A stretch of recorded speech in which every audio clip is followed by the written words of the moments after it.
lecture we are going to learn about the treatment of biomedical waste. Firstly, the generation of waste. So the 85% of waste generated in hospital belongs to this category. The safe disposal of this waste is responsibility of the local authority. So 85% of waste generated is safe waste. So local authority will dispose that waste. But the biohazardous waste is 15% of the hospital waste, which should be treated properly. The first way to treat this biohazardous waste is you bury that waste deep under the soil or land. So the waste under category 1 and 2 only can be accorded deep burial and only in cities having less than 5 lakh population. So the waste which comes under category 1 and 2.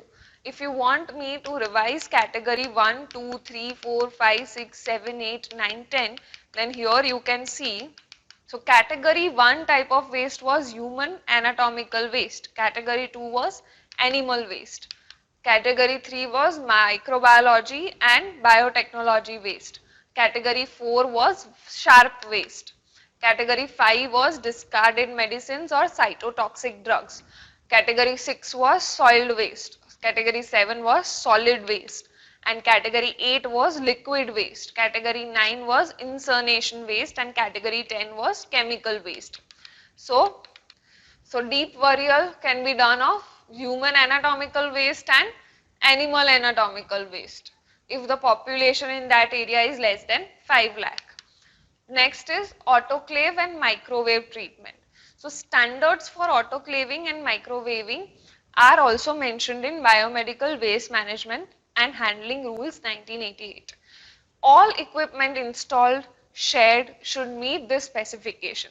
The waste under category 3, 4, 6, 7 can be treated by this technique. Standard for the autoclaving are also laid down. For example, autoclaving and microwaving is microwave where electromagnetic radiation are used to kill the bacteria. In autoclaving, certain temperature is maintained in the machine to kill bacteria and germs present. So that is how autoclaving and microwave are treating the biomedical waste by killing bacteria and germs by specific temperature. Shredding. So what do you mean by shredding? The plastic IV bottles, IV sets, syringe, catheters, etc. Sharps, needles, blades, glass, etc. should be shredded, but only after chemical treatment, microwaving or autoclaving. Needle destroyer can be used for disposal of needles directly without chemical treatment. So here what do you mean by shredding? Shredding means converting the waste into small pieces. So the plastic should be converted into small pieces, IV sets should be converted into small pieces, everything, syringe should be converted into small pieces and then thrown in the dustbin. So first you have to shred the waste. Even there are also needle cutters. So first what should be done? The first there should be a chemical treatment, then it should be shredded into small pieces and then and only then they should be disposed. Similarly for needles, needles destroyer can be used for disposal of needles directly without chemical treatment. So shredding means cutting of waste into small pieces. Now, so the next method is landfilling method. So the incineration ash, discarded medicine, cytotoxic substance and solid chemical waste should be treated by this option. So you excavate the land and fill the waste inside the land. Ashes should be disposed in soil. So incineration method. What do you mean by incineration method? Incineration method is where the waste is burnt. So incineration should be installed and made operational as per specification under Biomedical Rules 1998. And a certificate may be taken from the CPCB or State Pollution Control Board and emission levels etc. should be defined. In case of small hospitals, facilities can be shared. The waste under category 1, 2, 3, 5, 6 can be incinerated depending upon the local policies of the hospital and feasibility. The polythene bags made of chlorinated plastic should not be incinerated. So here, what do you mean by incineration? Incineration is a process where the waste is burned. So you have to take permission from the pollution control department because the gases which are released during incineration can be toxic. So according to the defined standards, you can burn certain type of waste, and that waste may create air pollution also. But the ashes created by the waste can be disposed using secured landfilling method. So by this process also, incineration process also, we can treat biomedical waste. All yellow bag waste shall be taken directly to the incinerator's waste storage area.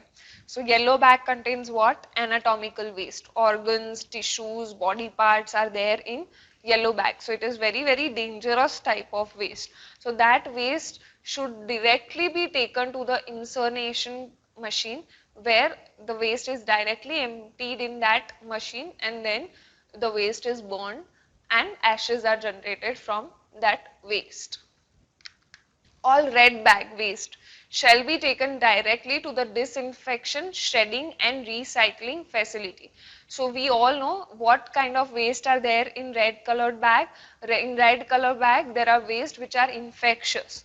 So first, syringe, needles, plastic elements, all which are infectious waste are in red colored bag. So first it should be shredded, converted into small pieces, and then only it should be autoclaved. So biomedical waste should be managed very properly. So we have seen different kind of waste management techniques. Okay. In hospital waste management, what people should keep in their mind? Injuries from sharp leading to infection to all categories of hospital personnel and waste handler. So biomedical waste can cause injury to the people who are handling that waste. So one should keep that in mind, that sharp can cause injuries to waste handler. Nosocomial infections in patients from poor infection control practices and poor waste management. So it can cause infection to the patient and people in the hospital if the waste management is not proper, because the waste inside the hospital is infectious waste mostly. Risk of infection outside the hospital. So if you are not handling the waste properly, that infection can spread outside the hospital also. So for waste handlers and scavengers, at time, general public living in the vicinity of hospital, so people who are living in the surrounding of the hospital can also be infected, because if the waste management is not done properly. Risk associated with hazardous chemical drugs to person handling the waste at all levels. So people who are handling the biomedical waste, they are at utmost risk, because they are handling certain chemicals which are toxic, drugs which can be very toxic to their body. So if you do not manage the biomedical waste properly and throw it anywhere, then people will misuse it. People will repack it and resell it. So that should not be done. So the management of waste should be done properly. It should be treated properly and disposed of properly, so that it cannot be used again. Drugs which have been disposed of being repacked and sold off to unsuspecting buyers. So here you will not know who are the buyers. So the drugs which are repacked and resold, you cannot identify, or you cannot catch people who are buying it. So that can be the danger involved in waste management if it's not done properly. Risk of air, water and soil pollution directly due to waste or due to defective incineration, emission and ash. So if biomedical waste is not handled or treated properly or disposed of properly, then these are the problems which are created.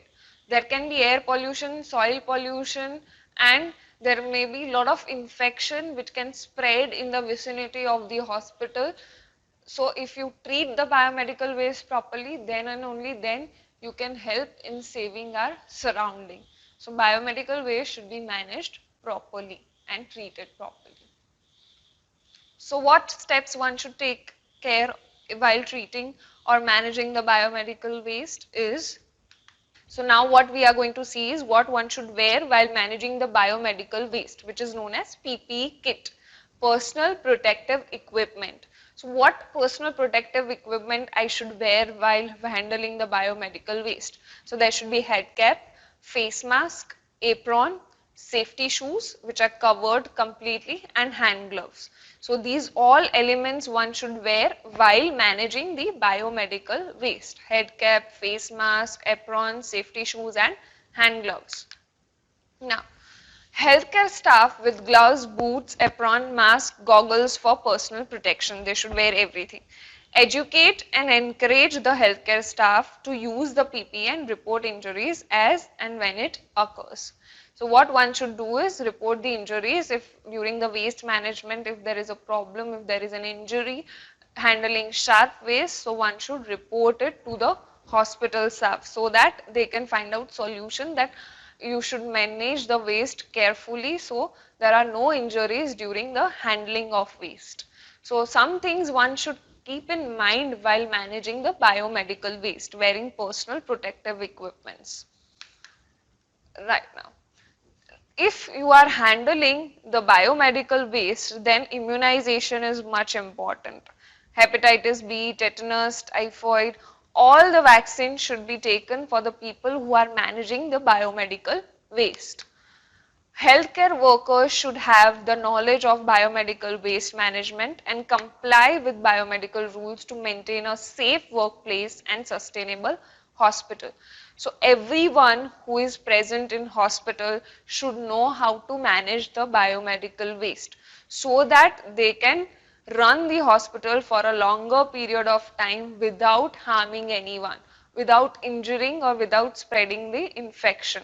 Thank you for watching this video about biomedical waste management. It is very important to stop the spread of disease by managing the waste properly. And everyone should be aware of biomedical waste management, because whenever you pass through an hospital or when you are inside an hospital, you should know that if you have any kind of waste in your hand, in which dustbin you should throw.